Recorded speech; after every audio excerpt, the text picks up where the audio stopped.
Hey, so question for you. Have you ever noticed that when you begin the journey of becoming who you were really meant to be, people try to make you or keep you smaller? I've always said this, that whenever you make a decision to change, one of the first things that begins to change is your relationships. And I'm not just talking about people who are acquainted, but people who are in close proximity to you. And oftentimes the reason why this happens is because you changing usually means that their job description also begins to change. You see, most people are committed to the version of you that they have learned over time. The version that has always been in dysfunction, the version that has always been in a messy situation, the version that has always been financially strapped. They have recognized and to some degree normalized that version of you. And so their interactions with you is usually counselor, help, advocate, relationship guru, whatever the case may be.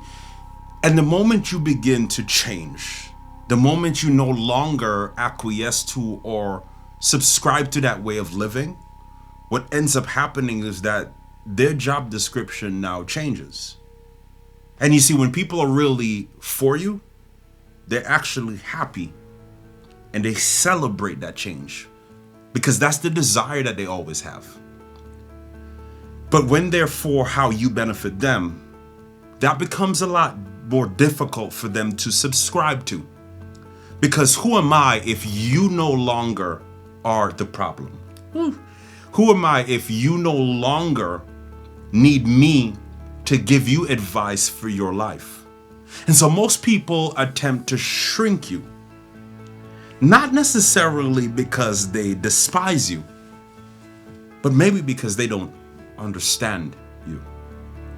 Today I want to talk about the 3 reasons why people try to shrink you and what it really means. And I want to give you a different way of looking at this. So number 1, you don't allow them to shrink you. But number 2, you don't walk away with unforgiveness. Come on.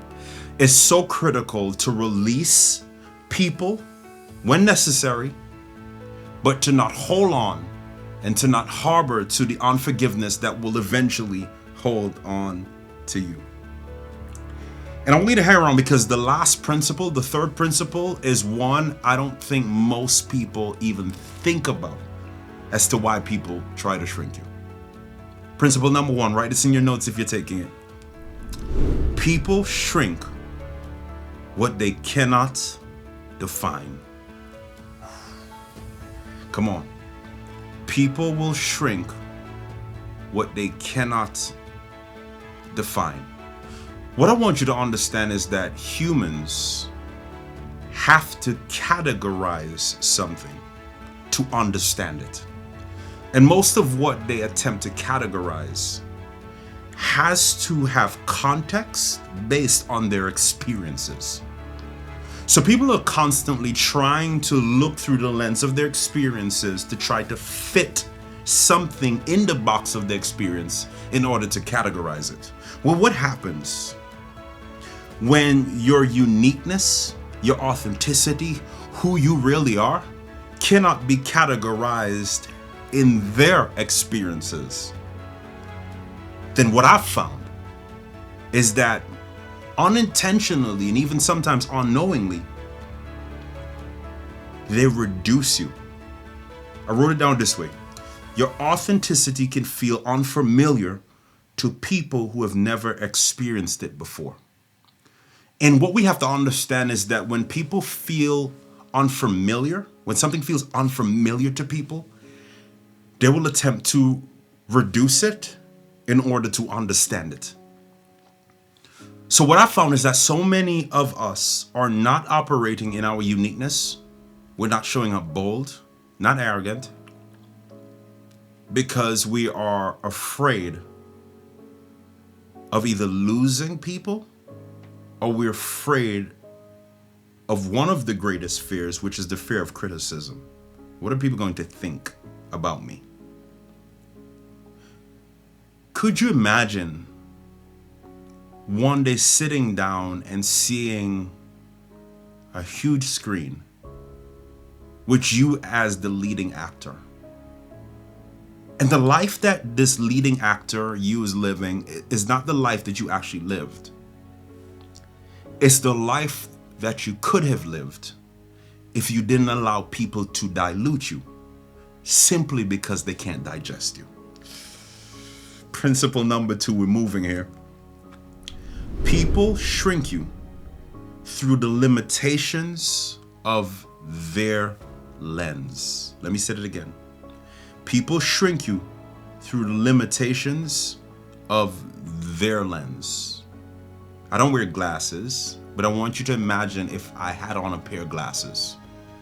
And the lens of the glasses, imagine if they were cracked. I don't have glasses in here. If the lenses are cracked, everything that I look at through those glasses will also appear cracked. So if I look at this camera, I'd say, man, the camera is cracked. And it's not necessarily an accurate statement, because the truth is the camera only appears cracked because my lens are cracked. How many of us allow people to define us as cracked when they're not seeing us accurately? They're just seeing us through their own crack lens that have been cracked by experiences that they've had. And let me go deeper. Not only they see us that way, but now we begin to believe that what they see is accurate. And so now we build a life around this inaccurate perspective, thinking that the way they saw us was the ultimate truth. I want you to lean in here, man, because I'm trying to help you. I'm not talking about mentorship. I'm not talking about people who are really good to you and good for you. I am talking about how many times we believe something because somebody else saw it on you, when in actuality they were only seeing it on you because of the lens they were seeing through based on what had happened to them in their past. I wrote it down this way. People interpret others through their own experiences. Watch this. Wounds and limitations. The danger, family, is not being misunderstood. I don't want you to put the weight there. The danger is believing those limitations. I'll say it again. The true danger is not being misunderstood. If you walk through this life with the hope that you'll never be misunderstood, you will walk through this life miserable. You'll walk through this life fighting wind and just going crazy. That's not the danger. The danger is when you begin to believe the limitations. Because oftentimes people are seeing through the broken lens that they have, and their experiences that have cracked the lens of their life is the thing that is shrinking you. I want you to introspect for a moment. Have you believed what somebody saw in you or on you, when even though they were speaking to you, they weren't actually speaking about you? Don't let that go over your head. Come on, y'all. And here's principle number 3, and I want you to lean in here with me. Sometimes people shrink you by divine design. I said it again. Sometimes, write this down, people shrink you by divine design. Sometimes approval can become addiction. Let me say it a different way.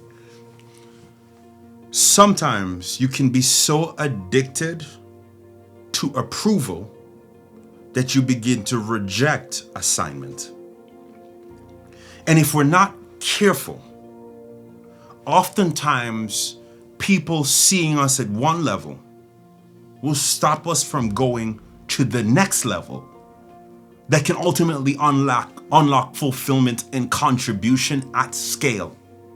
So it is sometimes by divine design for people to not see you, so that you have to find yourself through discovery. I firmly believe that sometimes God will blind people to you so that the only voice that you seek and that you believe is His about who you are. And so not all rejection is rejection. Some rejection is protection. Y'all ain't talking to me in here. Watch this. Sometimes people shrink you by divine design. Your identity must be rooted deeper than other people's applause. Do you know one of the ways that I believe you are conditioned for great contribution and impact is that you're built in solitude, you're built in isolation, if you want to call it. It will sometimes feel as though you are being held in a season of obscurity so that your character is built. And what I've learned in my own journey is that the greatest form of love is not launching something into a space of criticism before it has been conditioned in the cocoon of isolation. That the cocoon is the place in which the egg, the seed is covered and is protected so that it's not exposed to the elements prematurely, and by doing so, it begins to destroy the magnitude and the value of the impact. Can I give you a perspective shift today? That sometimes the shrinking and the rejection was really protection so that you wouldn't be put in a position of being applauded by the masses, and in the same way being stoned by those masses. I need you to lean in here with me, because what I don't want you to believe is that people shrink you. That is the conundrum, the oxymoron of this conversation. People don't shrink you. There is purpose in the shrinking. There is perspective in the shrinking. People shrinking you is not always about them. Oftentimes, it's about you. It's about making sure, number one, that you don't diminish your uniqueness for acceptance. Number two, that you don't believe that it's about you and not about the lens through which they're looking at you. And number three, that sometimes you're being rejected by divine design. I love Psalms 139 and verse 14. It talks about you're fearfully and wonderfully made. I don't think we understand that the biggest problem in our world with performance, with whatever we choose to do, is an identity crisis. We lack the ability to understand who we really are. And we also don't get that definition from the only person who is God that can define who we really are. The only person that can define the part of the car is the manufacturer. Y'all ain't talking to me in here. The only person who can tell you anything about the painting is the artist. And so it's so important that we understand the journey of a person who has a purpose. That oftentimes the journey of being able to live out that purpose is just a journey to really find yourself. And sometimes the thing that causes you to be elevated is to be separated. Oh my gosh, let me say this again.